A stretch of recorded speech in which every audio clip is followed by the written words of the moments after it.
The Oracl3 Network.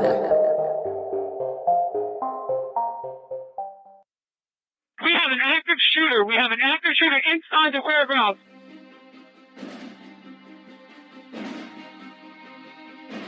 Welcome to Active Shooter, a podcast that covers the whys, the hows, and the aftermath of active shooter and mass casualty events. They have an active shooter in the building. A second call says they are being attacked. I've been shot. 1692 means we got shots fired. 4:15 a.m. Route 91. Sounded like an automatic firearm.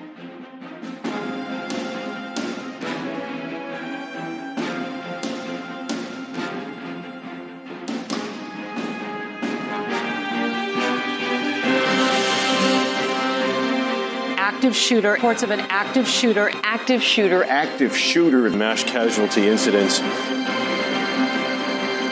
Thank you for listening.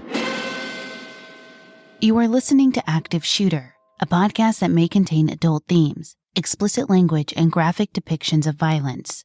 Portions of this show may be traumatic for those under 18. Listener discretion is advised. Tragedy at the temple. A lone gunman opens fire on a crowd of worshipers in Oak Creek. 7 people are dead. At least 3 others are wounded. There will be an extensive investigation moving forward.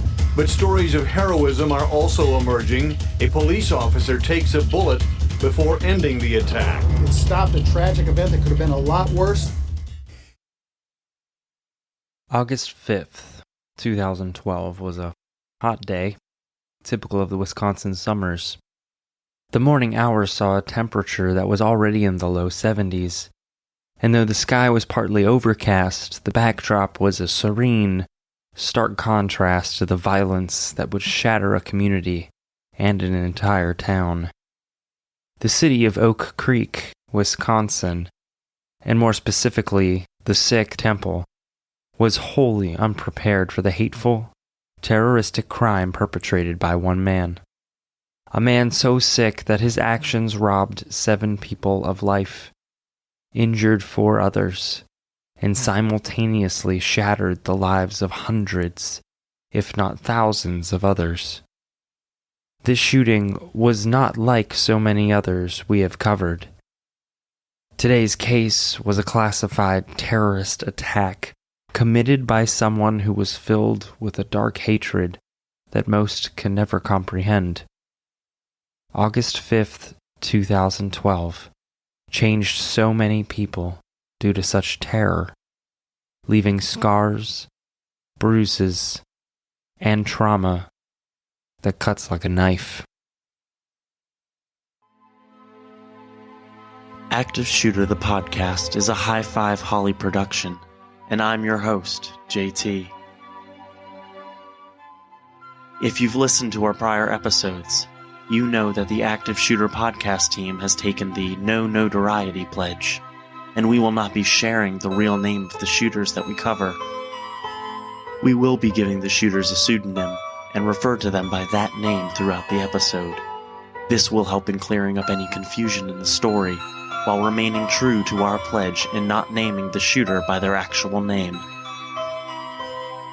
We will refer to today's shooter as Brad.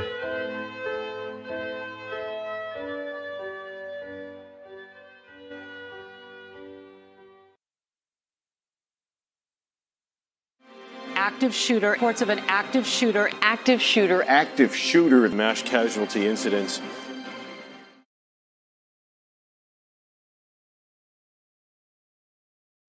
Active shooter. Reports of an active shooter. Active shooter. Active shooter mass casualty incidents. A Gurdwara, also known as a Sikh temple, is located at 7512 South Howell Avenue in Oak Creek, Wisconsin, and has stood there for over 15 years. It was established in 1997 by approximately 20 to 25 different families, so they had a place to worship. On August 5th, 2012, at about 10:20 a.m., there were 30 people inside. 30 people were utterly unaware that 6 would not leave alive. 30 people were unaware that one person would leave injured and ultimately succumb to their injuries 8 years later. 30 people were unaware that another 4 would leave with various wounds. 30 people never knew their lives were about to be irrevocably changed. 40-year-old Brad was on a mission, heading towards the temple wearing black jeans, black boots, and a white t-shirt. Man with a gun, white t-shirt. He carried a 9mm Springfield XD semi-automatic pistol, a gun built for precise accuracy, and was likely chosen precisely for that reason. At about 10:25 a.m., Brad commenced his plan of destruction in the parking lot of the temple. He parked his black and red Yukon, leaving the keys behind and windows open. Brad began quickly walking towards 2 men at a near run. Without hesitation, he aimed and shot, instantly killing 1. A witness was sitting inside her car when she saw Brad approach a priest and shot him in what she believed was the chest. She thought this was the case because the priest fell to the ground, chest smoking from the bullet's heat. The sight alone is enough to cause lifelong PTSD or other severe effects of trauma. Last I heard is a balding male with glasses may have gone inside with a gun and there were shots fired. 911 calls began pouring in around 10:25 a.m. As the initial call reported a fight at the temple, not an active shooter, there was considerable confusion. 2 children were playing outside when they noticed Brad with his arm raised and gun in hand. A shot which we thought was a fireworks, but then it wasn't fireworks, it was bullets. And we saw a guy, and he fast walked and hit 2 people who were getting into their car. The children ran inside to warn others of what was coming. This notice, no matter how short, probably saved many lives. Those children were courageous to run indoors, not knowing if they could or would become targets. As soon as we got in the kitchen, I started yelling. I'm like, if there's a guy with a gun, hide. Meanwhile, many of the women were inside the kitchen, preparing a feast or langar, a free and shared meal available for anyone. It is meant to emphasize equality and common roots according to Sikh tradition. The children that ran inside from the parking lot burst into the kitchen, warning the women. The group sought shelter in the pantry.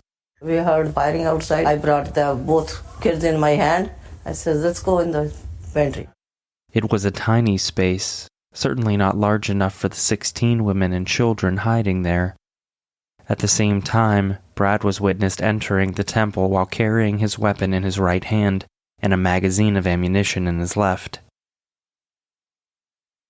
2 women shared concern that the stove, which was left turned on in the panic, would erupt due to gunfire, so they exited the pantry.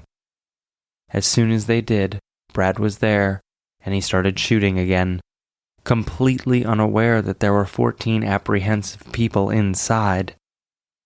The time spent fearfully waiting must have felt like an eternity. The women and children heard the sounds of repeated gunshots, which lasted for 15 to 20 minutes. The entire time they sheltered in the pantry was about 2.5 hours. 2.5 hours of dread and angst, waiting to be rescued, yet unsure how to move forward once they were. The fright was so severe that they were afraid to move towards the door to open it when the police finally arrived. Officers ultimately opened the door, leading the already petrified survivors out with their hands behind their heads as if walking the plank. Our hearts break, imagining those women and children trudging forward with their weary arms raised, hands clasped behind their heads, seeing the carnage all around them. Bodies lay on the ground, and there was blood everywhere. It is not the type of scene that can ever be erased from memory. Yes, Milwaukee Sheriff. Hello, can I help you? Harbans calling from 7512 South Avenue. There is shooting. Okay. There is shooting in this. Okay. Did anybody get hit, sir? Did anybody get hit? Ma'am, sir. There is shooting in building. Sir. Shooting. Sir, I understand that. Did anybody get hit? Hello?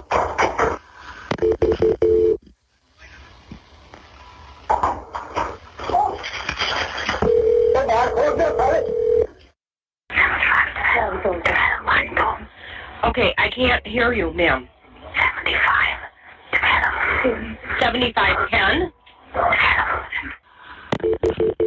Milwaukee County 911, dispatcher Kozakowski, location of your emergency. 512 South Avenue. There's, what do you need? We have somebody shooting outside. Yes, the police are on scene, ma'am. Is there something that you can provide them? I don't know. We are sitting. We are in the place. Okay, did you see the shooter? I don't know. We are just hide now. Okay, the police are on the scene, ma'am. Okay, thank you. Okay? Thank you. You're welcome. Milwaukee County 911? Ma'am, there is shooting at 7512 South Avenue. Okay, the police have many gunfire. Anybody hit, sir? I don't know. Okay, let me get you over to the Oak Creek. What's the name of the church? What's the name of the church? Oak Creek 911, where's your emergency? Hi, I have the 7512 South Howell. Yes. Sure. Hello, we have officers on scene. Others inside the temple were eating when they heard the commotion and raced towards the basement, locking the doors behind them. 2 priests and several others sought shelter by locking themselves in a bathroom. One man, Satwant Kaleka, spent the brief seconds he had making the courageous decision to try and stop the imminent danger. He tried to tackle Brad and was shot twice during the struggle. Unfortunately, Satwant was killed amid this act of heroism. Gunshots could be heard throughout the temple. Though there were numerous shots, they weren't in rapid succession like automatic gunfire. One of the men shot outside managed to drag himself to a house about 300 yards away to seek aid. He was shot in the abdomen, yet managed to pound on the door, which was answered by a retired firefighter, who also happened to be a weapons instructor and Vietnam veteran.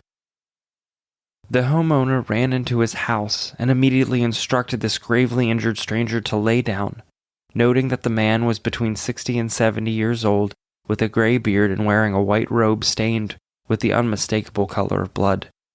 He sat, applying pressure to the man's wounds until paramedics arrived. Milwaukee County 911, dispatcher Kozakowski, location of your emergency. Yes, I have. There's a shooting on. The police are on scene. Okay, I need an ambulance. I'm at 328 East Manitoba. Guy came to my house. He's laying in my front yard bleeding. Okay. Yeah. Okay, hang on. Okay. Okay, let me get you over. This guy's got one of the shooting victims in his yard. The police response to the shooting was relatively quick. They responded in about 3 minutes, with Lieutenant Brian Murphy arriving on the scene first, at 10:28 a.m. As he arrived, Lieutenant Murphy noticed a victim lying in the parking lot. The man appeared to be deceased, yet the lieutenant radioed in for an ambulance and reported that he did not have a visual of the shooter, but that there were 2 people in the parking lot and both had been shot. I need an ambulance. I do not see a shooter anywhere. Then, very suddenly, Lieutenant Murphy's radio cut out, and dispatch no longer had his radio traffic. It is believed that Brad saw the police, specifically Lieutenant Murphy, had arrived and exited the temple to engage in a shootout. Lieutenant Murphy saw Brad out of the corner of his eye. Brad was coming out of the temple, so the lieutenant began to run towards Brad, drawing his weapon. At the exact moment Brad raised his